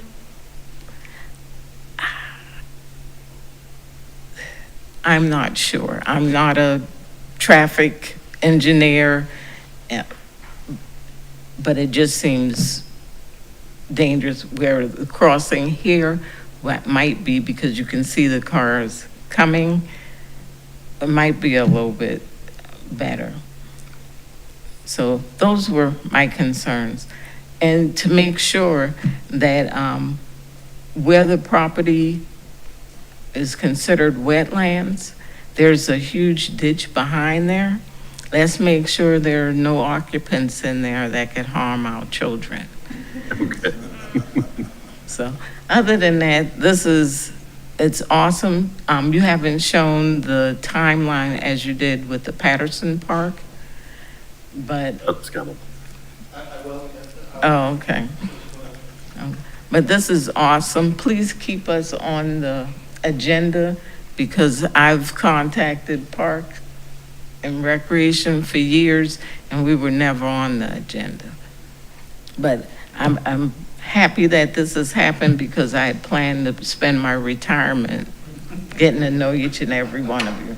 Awesome. Now I can just go to the park and read a book. So thank you very much. Thank you. Thank you. Hi, I am so appreciative of all the work everyone's put into this. And I really just wanted to echo my concerns about the traffic issues in that area and the concern on Wild Horse Road of the traffic that meets there at Gumtree Road. Both of those roads have so much crossover traffic that going up and down in that area and the backup of traffic from the circle down Gumtree, from Wild Horse trying to get onto Gumtree. I would hope that's not something that has to be budgeted in the cost of the park, but it's certainly something that needs to be looked at for safety concerns in that area. So I just wanted to reiterate that. Thank you. Any other comments? Owen.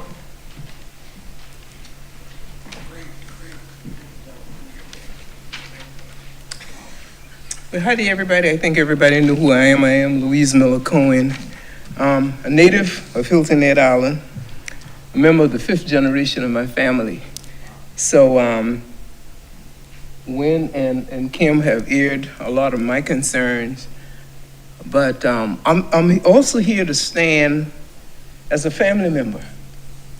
Jeannie McKnight, and we got to get her name spelled right, okay? Because our people is very peculiar, in particular, about their name spelling, so we're gonna get that straightened out. Many thanks to the town of Hilton Head. Many things. I guess they say if you want the job to be done right, get the right people to do it. So Sister Jasmine, great job. And to all of you who know that this is the right thing to do. And the town of Hilton Head, you making me proud of you. Yeah, I'm proud of my town. You know, back 2003 when I went to Cleveland, Ohio, was just thinking about the Gullah Museum and how we're gonna put that together. And someone asked me a question because they were living here, they left and went back to Cleveland and they want to know, how is the town treating you? And I said, good. And I was speaking by faith then too. I said, good. But when I said that, I expect that. So I'm really grateful to see what you are doing and that you are working with us, the Native Islanders who was here, and our people, to see what they went through in spite of all they went through. And I don't have to go through slavery and all that, because everybody in this room know about slavery and what our people went through. But still, our people was determined. If they was ever given the opportunity to purchase land, they were determined to be landowners. And that's what they did. And like Proverbs 13:22 say, a good man leaveth an inheritance to his children's children. That's what our people did. And I'm so grateful for them. So I bow to them every day, because if it had not been for them, we wouldn't be here. But they bought the land, and they left some rules and regulations for their descendants. Now, some of those descendants, for whatever reason, everybody didn't listen, and people lost land for different reasons, okay? But the land was never to be sold. The land was supposed to always stay in the family for the unborn generation, okay? Well, in some cases, the land is still in the family, in other cases is not. But Jeannie McKnight is my grand aunt, okay? So, and my first babysitter that I can remember, okay? So I remember that house very well, and the pecan tree. So I'm just so happy that this is being considered in their honor. Thank God to the Taylors who bought it, because if somebody else had got it, might would have done something else with it, and of course donated to the town. And today, the land is still in the hands of the town. And this is something that I used to wrestle with a lot about the town, that the town did not do something with the land and put the original owner name on it on a plat somewhere. And this is what I wanted to see. So I'm just grateful, even though years later on, that my vision is coming to pass. So keep on doing what you're doing, working with us, and thank you for listening to the Native Islanders. Thank you so very much, because that means a lot. So even some of the land has gotten out of our family, that the land is still here, because the land is not going to go anywhere, okay? But I think it's so very, very important for you to put some kind of marker on these plots, recognizing those previous landowners. And I'm sure our people who bought the land, when they was given the privilege and the opportunity to purchase land, I'm sure they're not here, but their spirit is around us, and I think they will really, really thank you for doing that. So thank you so much. Great job again, and keep on doing what you're doing, okay? And of course, we're gonna be right here. And we're gonna get the names and all that of Jeannie McKnight right and all that. But again, I want to say thank you. Thank you. Any other public comments? Barnwell. You'll tell us a story this afternoon? No, sir. For the record, my name is Thomas Barnwell Jr. I would like to begin by saying thanks very much to Sean and the team of the staff that did listen, as Dr. Cohen, as well as Ms. Davis, as well as Ms. Kim Nelson pointed out. We had several discussions at the sailing and rowing, as well as at the rec center. And I would like to congratulate Ms. Jasmine White for her intensive research that she has done. She really got into it. Now, would like also to mention that at the meeting at the rec center, it was brought up about the speed limit there as well as today. And I think that the 40 miles an hour, I'm not sure who with the South Carolina Department of Transportation needs to be contacted, but Ms. Davis and I had some discussions on that several times. And we feel that because there's a curve right on the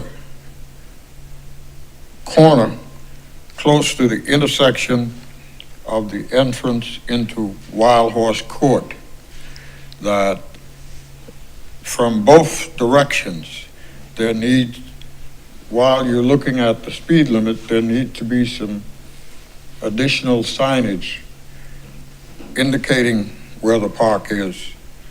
Now, she is not here. The lady that, she had to leave because she had other commitments. Now, the lady that owns the mobile home park, there needs to be some close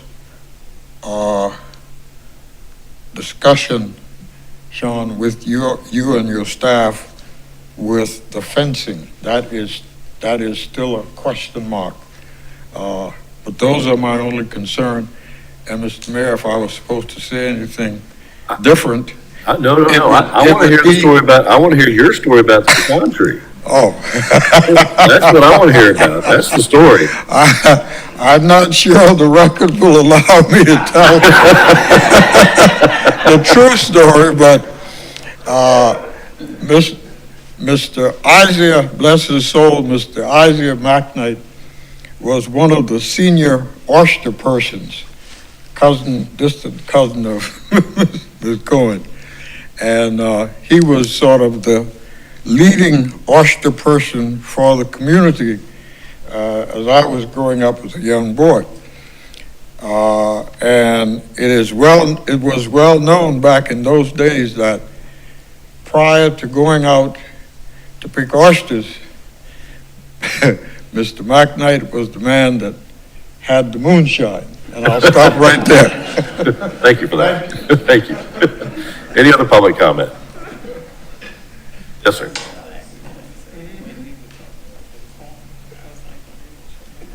Hi, my name is Charlie Quigg, and I haven't been sworn in, but I'm also going to be an incoming Park and Rec Commissioner.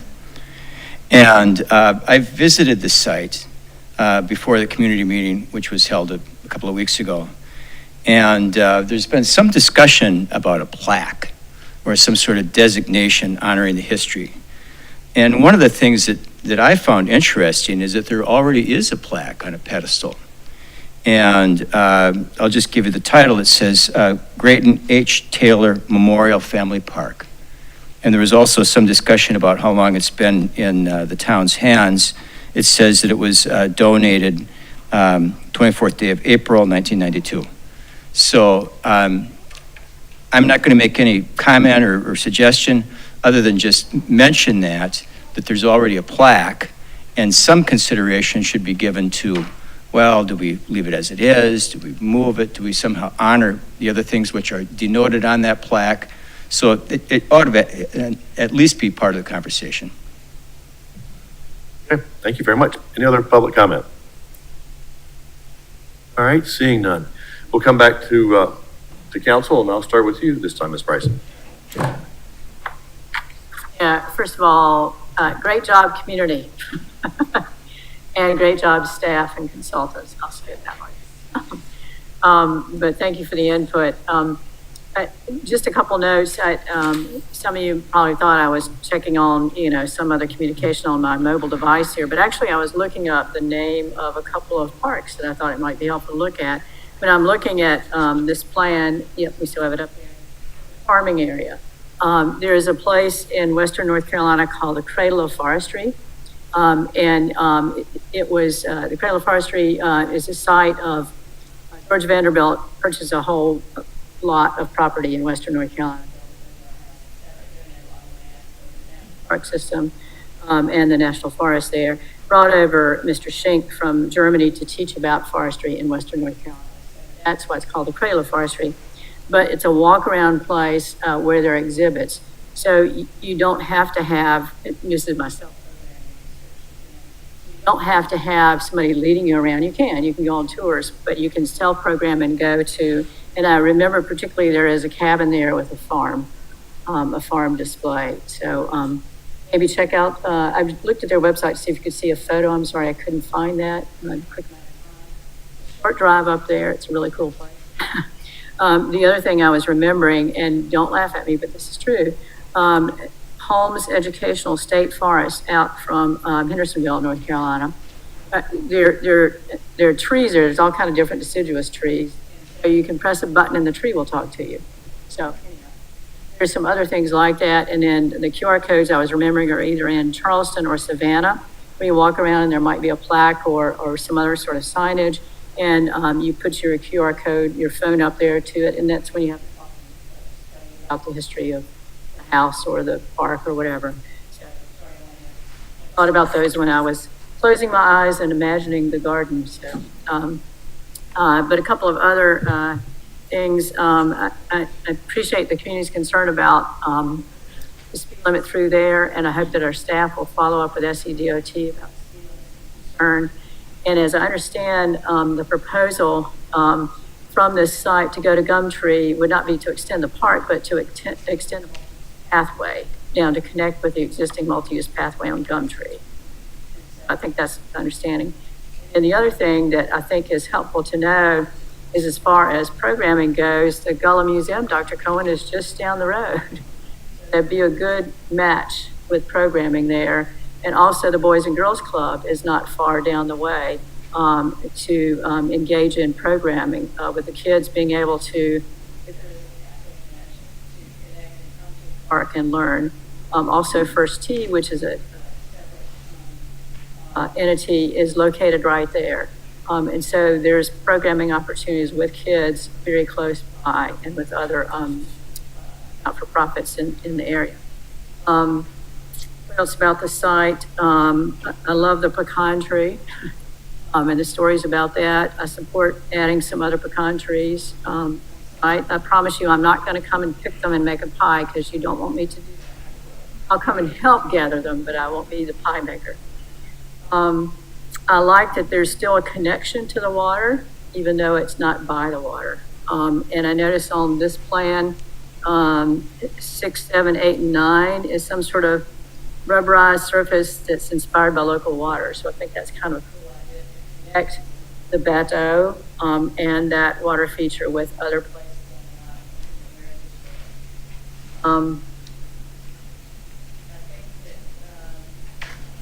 Another comment, as I understand, about adding a few smaller pavilions, and I think that might be helpful. So that if one group has a large pavilion, you still have an opportunity to come and enjoy the park and stop and have your picnic somewhere. Back to, have you checked the boxes? So to the master plan, community value, yes. And thank you for reminding us that it's been years and years. The value of having another community park in this area is so important to provide that kind of opportunity for those who live in that area, as well as to recognize the history of the area. Best in class, yes, let's build it that way. Programming, I just talked about programming. Water, the connection I just mentioned. Pathways, talked about that. Sports, a swinging is my book. Funding, we've talked about that. I think we've talked about accessibility. Checking those boxes, listening to the community. I think that when we build community parks, the most important thing is to listen and honor the community. Avery. This again is an example of the town recognizing culture here and celebrating that culture. And I salute all of those that have been involved in this design and these concepts. One of the things that's occurred to me listening to all of this is that we should know how each of these parcels was used traditionally. Patterson was used primarily for access to the Broad Creek and fishing. I don't know about this particular site. And so was there some historic use of the property, and that should be emphasized as part of the story. I think I've heard stories that this was a gathering place. And there were different kinds of activities there. We don't need to go into those activities now, but it occurs to me that we should have gathering places on this site and on the Patterson site that are there where people can just come and sit and talk or whatever. And in conjunction with that, we need to do some planning for spaces where there could be family reunions. Big, and each of these sites could be used for those purposes. And so I think that would be something of benefit.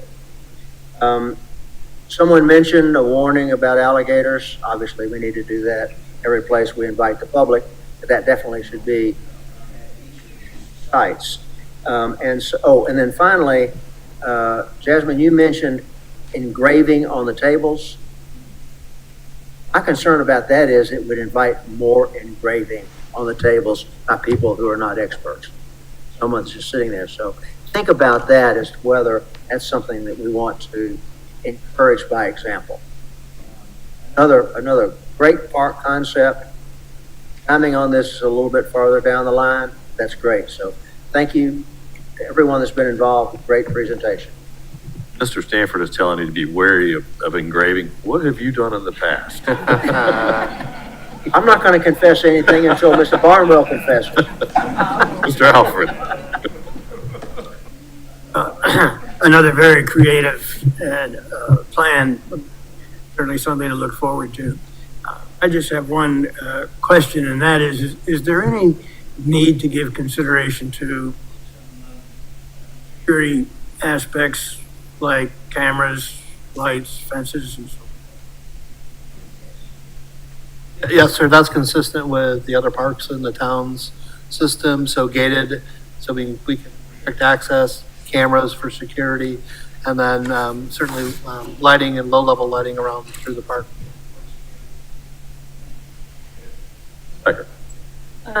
Thank you, everyone, again, and thank you for the public comments. I want to make sure that I have it right so that I don't make a mistake. Comment with regard to, I'm assuming, the spelling of McKnight, and then when I heard Mr. Barnwell speak, I think what I heard was McKnight. Is that the difference? Is it M-A-C night? I want to get it right for the future. So if we can get that information so I don't misspeak. I would appreciate it. With regard to the pecan tree, has an arborist been called? Every measure to give it all the benefit of whatever exists, make it thrive? Yeah, we had an arborist look at it, and fortunately, he came back and said, hey, it's in really good shape. It's healthy. Hug, it's going to be better. It just vines all over it. So got good news on it, so we know it can be.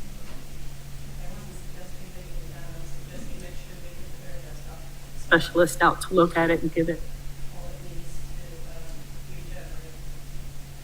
to. The safety concerns highlight for me in terms of the public comment. I don't know how we do it, but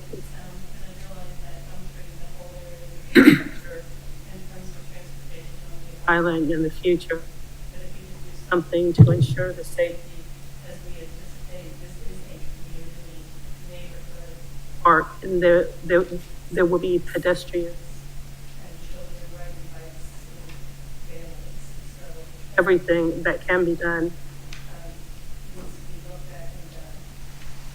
I understood by what I heard from the community input that SDOT.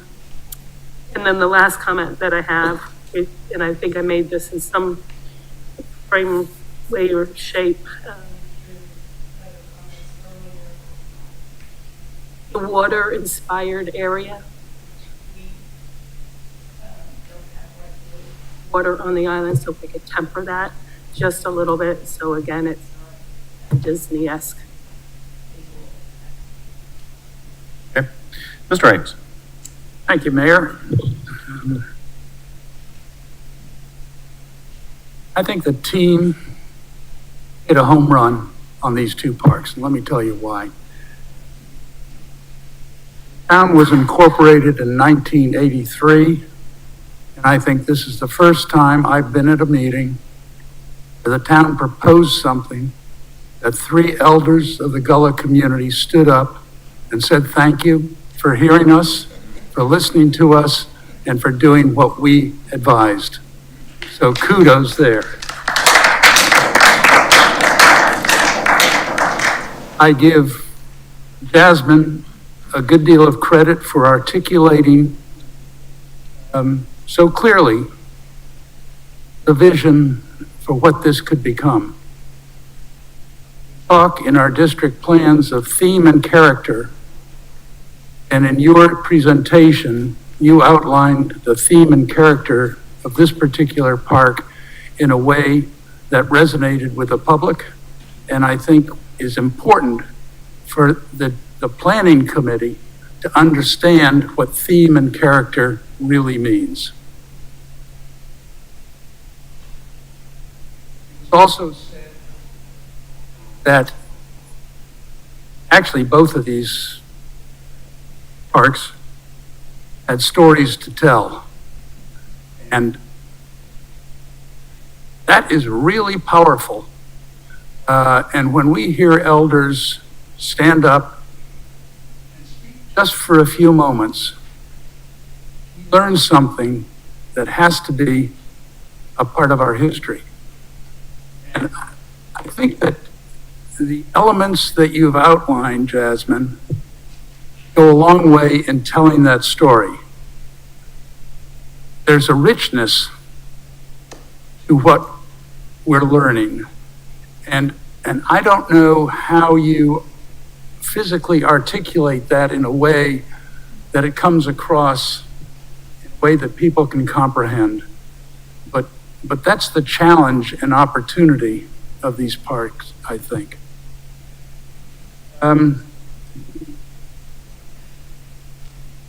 Mentioned a treehouse.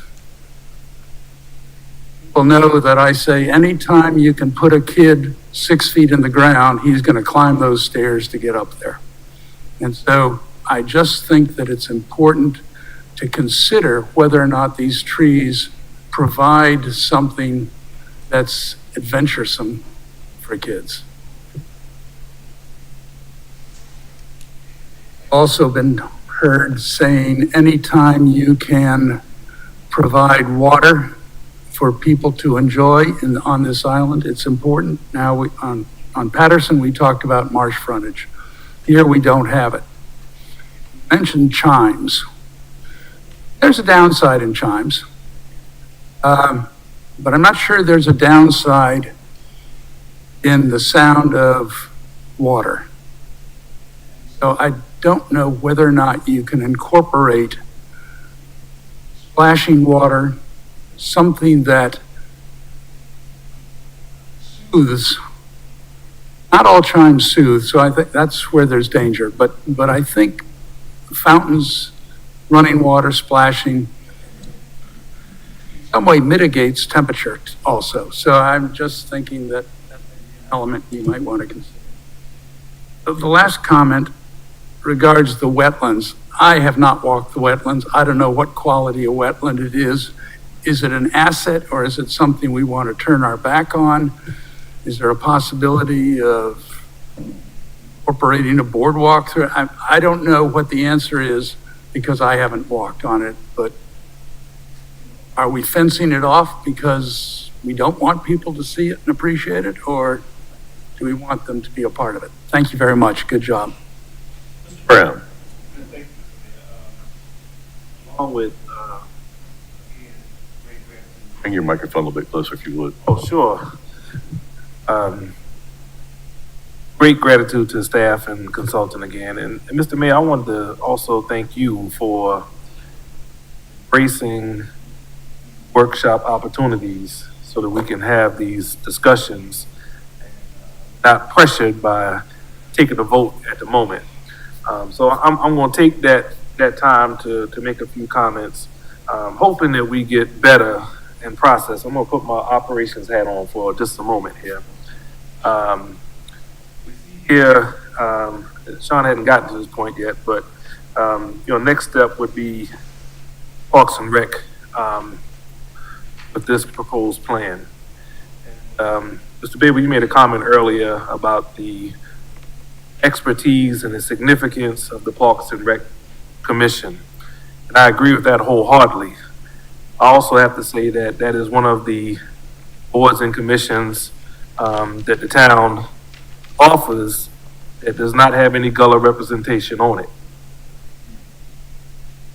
As we get better at our training opportunities, I can see as we're building to this point by involving the community early and often, if the Parks and Rec or any other commission were offered the opportunity to participate in those community engagements as a form of training that they would get credit for, I think we'd be better off down the road. That's number one. Jasmine, let's sidebar afterwards. I'd like to help you with that roadblock that you mentioned with the Heritage Library. Pecan trees. I am more than elated to see that we are not only saving the historic tree there, but the opportunity of more plantings. Pecan trees on Hilton there provide a lot of different aspects. Number one, during the summertime, when you were farming, Mr. Barnwell, it provided a lot of shade for you. Don't know, the pecan trees typically lose their branches naturally, okay? Now you've got wood on the ground that you can use for cooking. And probably most importantly, back then, not now of course, there's a pecan tree there in October, and by the time you're able to harvest and sell, many families that had pecan tree properties would use earnings from those pecans to pay their property taxes. So there's a lot to learn as we go through these processes, okay? And again, I want to just thank the staff for a job well done. When we've heard the comments about the control as well, Mr. Orlando, I just asked that maybe we employ Mr. Bromage to have some of those flashing speed limit controls on Wild Horse as part of the rotation that we see around the island. That will probably help some of the calming at the moment as a more immediate fix before we get to SED. Thank you again, Mr. Mayor, for the opportunity. Thank you, Mr. Brown. So I ditto, right? I mean, this is a great park. It's a great aspect. One element I think that needs to go here to help kids out and help curb some of the costs in October and November is having a pecan bucket that they can pick them up and drop them into. So, just think about that. But you know what? This is truly a representation of a community park, not only from the design, but also from the input. So, it's just awesome. So Sean, I'm gonna turn it back to you to finish it out. Well, thank you, sir. I want to thank the whole I want to thank the whole team.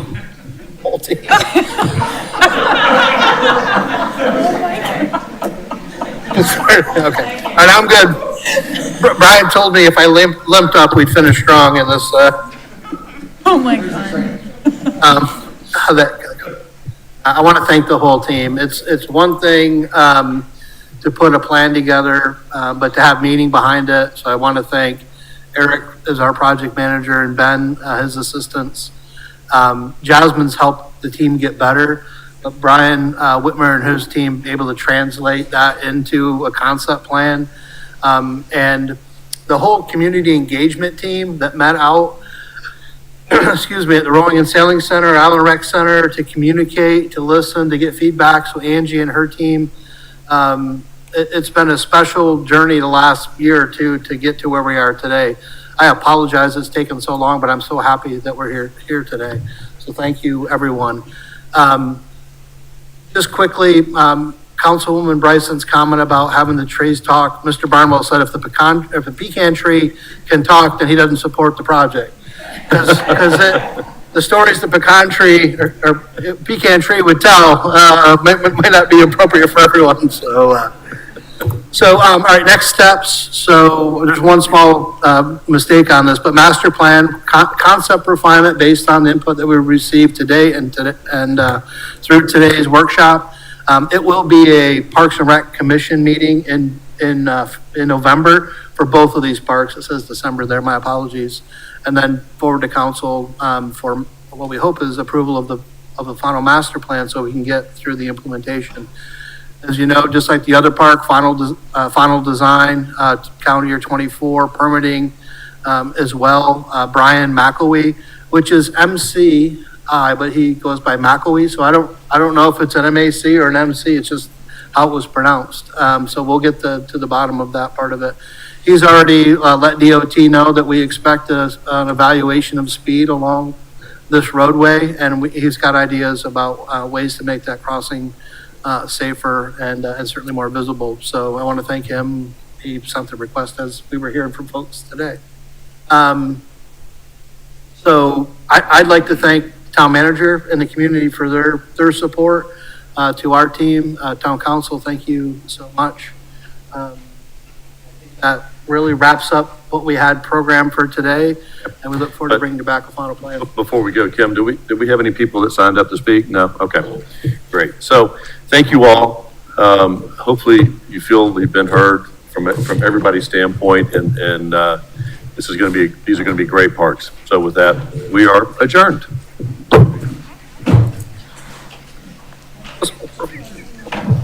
John.